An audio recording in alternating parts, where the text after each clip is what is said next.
Billy Saveco here. Welcome back to another Course of the Week. We're here with a special guest, one of my favorite coaches of all time. That's right, Coach Timo Mostert, American Fork. He's coached Casey Clinger, McKay's John, Patrick Parker. Casey Clinger is a two-time NXN champion, and we get to talk to him today, all the way from Utah, American Fork. Coach Timo, how you doing? Doing great. Awesome. So, what course are we here to talk about today? I took a vote for my team, and they wanted to talk about Sugar House Park in Salt Lake City. Awesome, and I'm very lucky that, I got to go there in 2016, and that's when it looks like a lot of the history happened. A lot of those boys in the top list and girls are in the last couple of years, so it was pretty cool. I got to see Casey Clinger run 14:42 for the course record. Yeah, it's our traditional state championship course for the last 40 years or so. Wow. And it's I think one of the toughest state championship courses in the nation. Yeah, what would make you say that? Well, the park is bowl shaped, or you think of a bathtub shape. It's a very challenging course, and some of the best times in the state by some of the greatest runners to come out of Utah have stepped up to the challenge on that course. It's the most epic course in Utah. Yeah, I mean, again, I love it. It's beautiful, and if you guys have never seen it or be there, I'll try to put some pictures in the background. I know what you're talking about with the pond there, and the mountains are beautiful, but it's also at altitude. People might not know that, right? Yeah, it's about 4,500 feet altitude. Yeah, so explain that to some people that don't understand what it's like running, as hard as you can at altitude, especially with all those hills.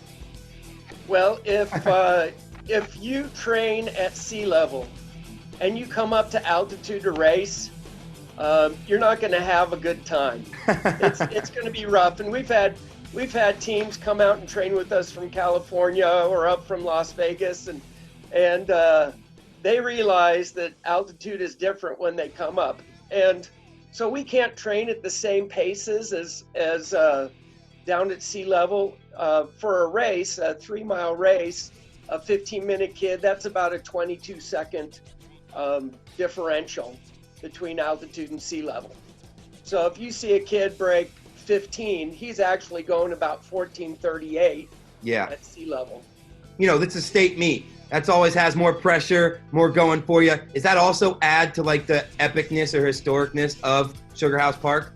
Yeah, it's always been the number one thing on our list is state meet. Even before regionals or nationals, I don't even start planning for those trips until after state. That is our main goal of the entire season of training. After that, we'll take care of everything else, but that's the main goal. Good, one step at a time. What would you say is the hardest part of this course? What's the part everyone fears? Well, it all comes down to the first mile. If you run the first mile smart, the rest of the race you can handle. If you go out crazy and really attack and don't have good form on the uphills or the downhills, you're going to fade.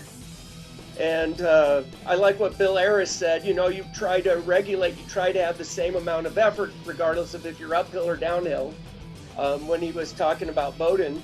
Yeah. Would that be your advice? Would that be your advice to someone to how to run this? It's always, yeah, Bill and I have talked at Nationals quite a few times, and we have fairly same philosophies, and there's a lot of similarities between our two programs. It's the same thing. You've got to regulate yourself so that you don't burn yourself out in the first mile and then fade the rest of the race, because that course can eat you up. And I've seen kids go out way too fast, way too hard, try to sustain, and they fade. We've always tried to favor a negative split ideology on that course or on any course, and I think Casey Clinger is a great example of that. You brought up his record. That was definitely negative splits. He was probably 5:10 at the mile, and he ends up running 14:42. Yeah, I mean, so in case we didn't mention that team was one of the most legendary teams in high school history. You're 4 by mile even, and you had McKay's John, Patrick Parker, and Casey Clinger. Those three guys were the three-headed dragons of American Fork almost. Guys were incredible, and I think you guys are like, what is it, first, fourth, and like 12th or something on the all-time list. Yeah, we have like 10 of the top 20 times on the course, something like that. Yeah, so you guys do own the Sugar House Park course for sure. What would you say is a great time? You know, again, we got the girls' course record is by Anna Martin, 17:15, and then we have Casey Klinger's 14:42. You're talking about some of the best ever. Casey was a 2-time NXN champ, right? Like, what would you say is a good time that you're like, this kid's going to be pretty good, this kid could go to a D1 college, this kid's going to be great? You know, what would you say on both the girls and the guys' side? At Sugar House, if you're sub 16, you're a stud. Usually 15:45 will get you all state. Okay. There's only been 9 guys who've broken 15 on the state course, and they're legendary names like Ben Sorrell, Luke Piscadro, Ryan Raff, Casey Klinger, McKay Johns. Josh Rotinsky, his best time was 15:04, but he won state 4 years in a row on that course. So if you know you're going to, hopefully if you have a great college program, and you're going to have a great college career if you're sub 15. Sub 16, you should be able to run somewhere. For the girls, your girls are good if they're under 19. And I think you have to be on the top list, like 1740.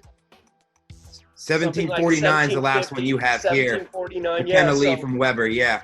Yeah, and I know for team times, the boys are like a 15:20 average, something like that, and the girls 18:21, I think, is the record. Yeah, you both. You have the American Fork boys and girls both have the course records as well. Yep. I was looking at that. You just put the total time 76:31 and then 91:45. So that's the math is what you said. 15:18, 15:16, something like that. It's 18:21.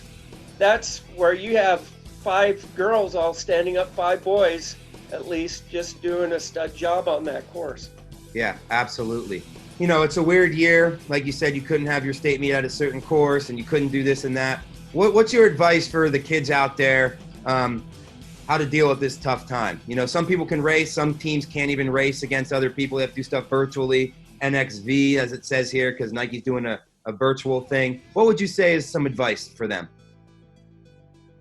Get with your buddies and just be as consistent as possible. Don't give in to the temptation of being lazy for your morning run or for the Saturday long run or whatever your coach wants you to do. Just be as consistent as possible. Make sure you're hitting the correct paces for your level that you're at currently, and you're just going to continue to improve.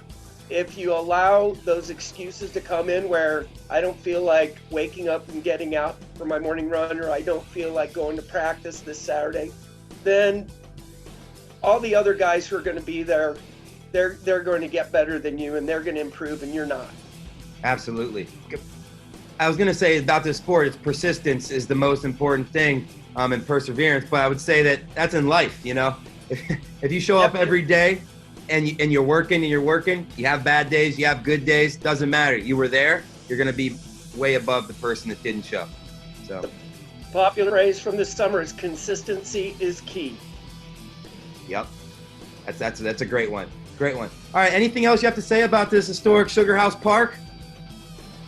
I just hope we get to go there in the future because it has all the history, it has the records, and it's a great test. It's not, you can't say it's a speed course or a strength course. You need both.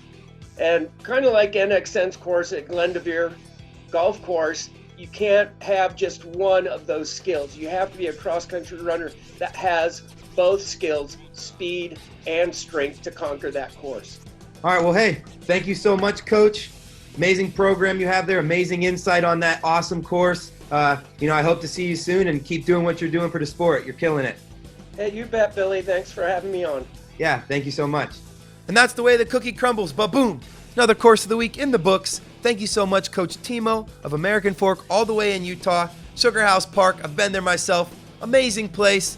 Hey, you guys think you have a course that is pretty amazing? Well, comment below. Maybe we'll feature yours next week. Hey, and continue to watch, continue to love life, continue to smile. and we'll see you soon. Bye.